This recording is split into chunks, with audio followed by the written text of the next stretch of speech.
Assalamualaikum warahmatullahi wabarakatuh. Perkenalkan, nama saya Muhammad Yasir Hamdani R dari kelas PJKRD NIM 2003001043043. Baiklah, pada video kali ini saya akan mempresentasikan tugas saya yang berjudul Sejarah Perkembangan Pemikiran Falsafah di mata kuliah Filsafat Penjelasan dan Olahraga. Sejarah perkembangan ilmu pengetahuan zaman Yunani kuno, zaman Islam, zaman Renaissance dan modern, zaman kontemporer. Periode Yunani kuno. Yunani kuno adalah tempat bersejarah di mana sebuah bangsa memiliki peradaban. Oleh karenanya, Yunani kuno sangat identik dengan filsafat yang merupakan induk dari ilmu pengetahuan. Padahal filsafat dalam pengertian yang sederhana sudah berkembang jauh sebelum para filsafat klasik Yunani menekuni dan mengembangkannya. Filsafat di tangan mereka menjadi sesuatu yang sangat berharga bagi perkembangan ilmu pengetahuan pada generasi-generasi setelahnya. Menurut Bertrand Russell, di antara semua sejarah tak ada yang begitu mencengangkan atau begitu sulit diterapkan selain lahirnya peradaban di Yunani secara mendadak. Pada zaman Yunani kuno, Thales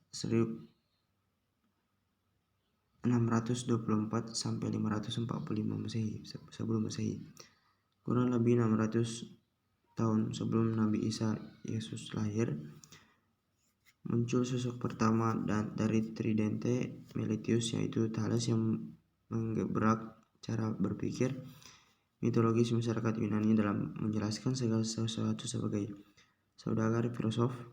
Thales amat gemar melakukan rihlah. Ia bahkan pernah melakukan lawatan ke Mesir. Thales adalah filsuf pertama sebelum masa Socrates.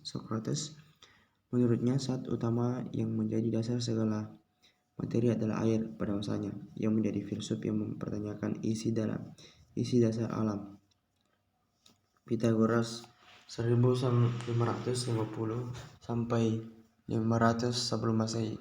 Pythagoras lahir di Samos, daerah Loni, tetapi kemudian berada di Kroton, Italia Selatan. Ia adalah seorang matematikawan filsuf Yunani yang paling dikenal sebagai teoremanya dikenal sebagai bapak bilangan, dan salah satu peninggalan Pythagoras dan terkenal adalah teorema Pythagoras yang menyatakan bahwa kuadrat hipotenusa dari suatu segitiga siku-siku adalah sama dengan jumlah kuadrat kaki-kakinya di sisi-siku-sikunya.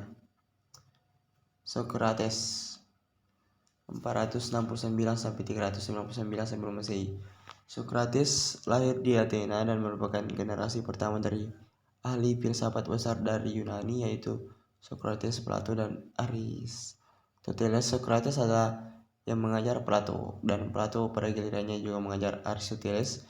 Sumbangsi Socrates yang terpenting bagi pemikiran Barat adalah metode penyelidikannya yang dikenal sebagai metode Elencos, yang banyak diterapkan untuk menguji konsep moral yang pokok. Karena itu, Socrates dikenal sebagai bapak dan sumber etika atau filsafat moral dan juga filsafat secara umum.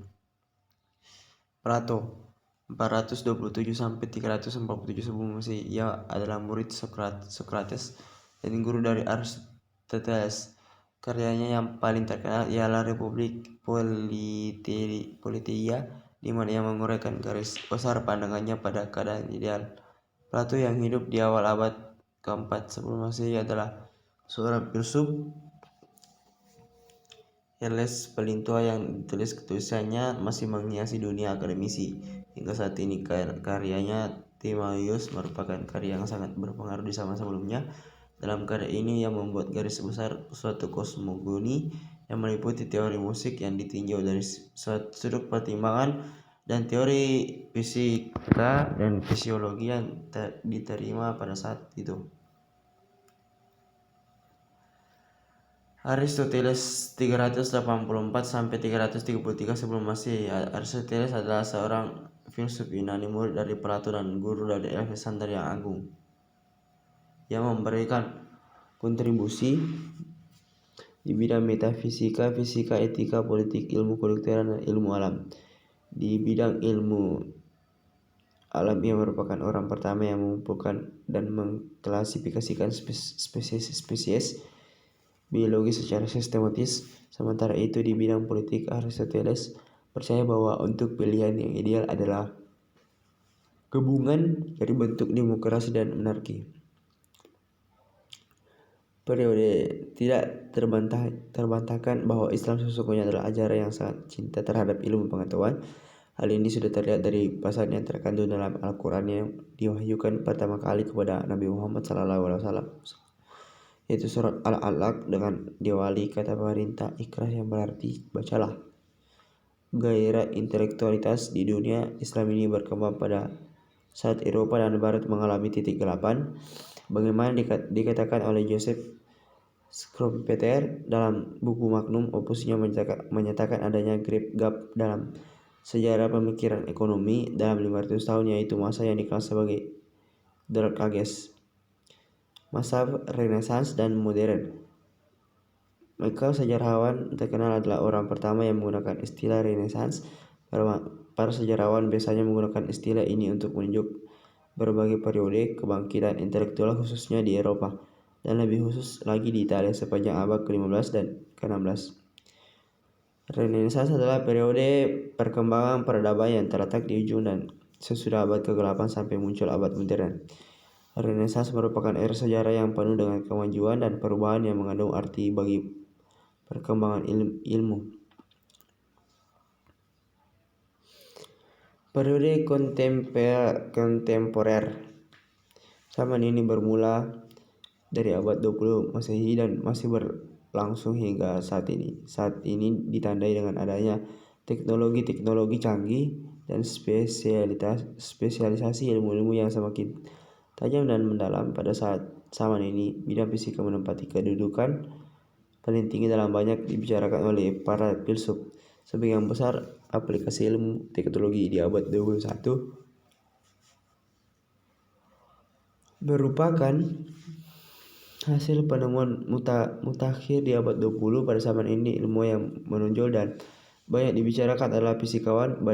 Bidang fisika menjadi titik pusat perkembangan ilmu pada masa ini. Fisikawan yang paling terkenal pada abad ke-20 adalah Albert Einstein. Dia lahir pada tanggal 14 Maret 1879 dan meninggal pada tanggal 18 April 1955. Umur 76 tahun, Albert Einstein adalah seorang ilmuwan fisika dan mengemukakan teori